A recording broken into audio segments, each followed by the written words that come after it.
All right, the other story I want to hear is the date with Bonnie Beck, and in particular, the going to the drive-in and then the cat. And I don't know if that was the same date or two different events. But I don't think it was the same date. Okay. I think it was two separate events. But it was one of our first dates, and I took her to the drive-in, and why I went to a drive-in, I don't know. But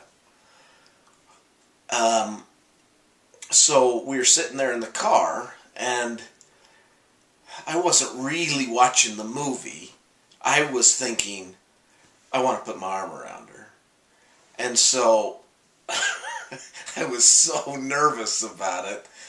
Eddie Red Ears again, and Bonnie Beck was the head cheerleader, very cute. I really liked her. And so the first time I went to put my arms around her, the keys were still in the ignition, and I went and hit the bottom of the steering wheel, boom! And the keys rattled, and she said, "What was that?" My hands throbbing. I said, "Oh, nothing." And then I said, "Ed, you're an idiot. Here, just go ahead and put your arm around her." So I pulled my hand back, put my arm around her, but I didn't dare look at her to see what her expression was or how she was feeling.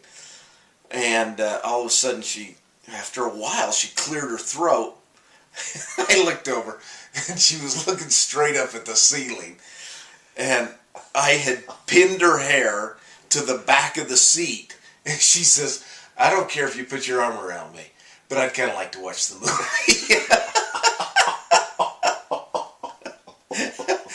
I lifted my arm, and oh boy. And then we went on another date, and she talked about her cat. And I don't remember the cat's name, so I call it Fluffy. But she talked about it all night because I really liked her. Oh yeah, I love cats too. Even though I could care less about cats. Well, I took her up to the door, said goodnight to her, and she went in. And I got back in the car and backed out. Boom, boom, boom, boom. And I was backing out, and I shined my lights, and I had run right over Fluffy. And run right over its stomach.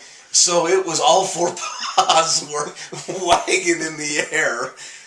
Oh, my first thought was, I'll just back out. She'll never know it was me. And then I thought, you're an idiot, Ed. She'll know it was you.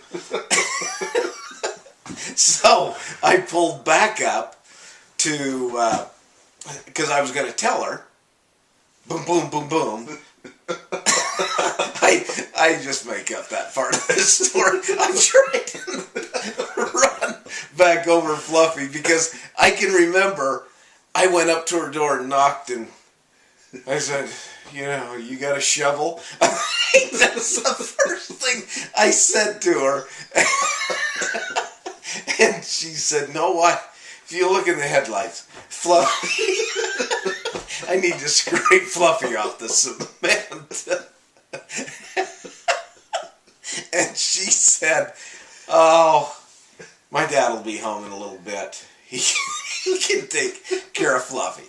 All right, good night." You want to give me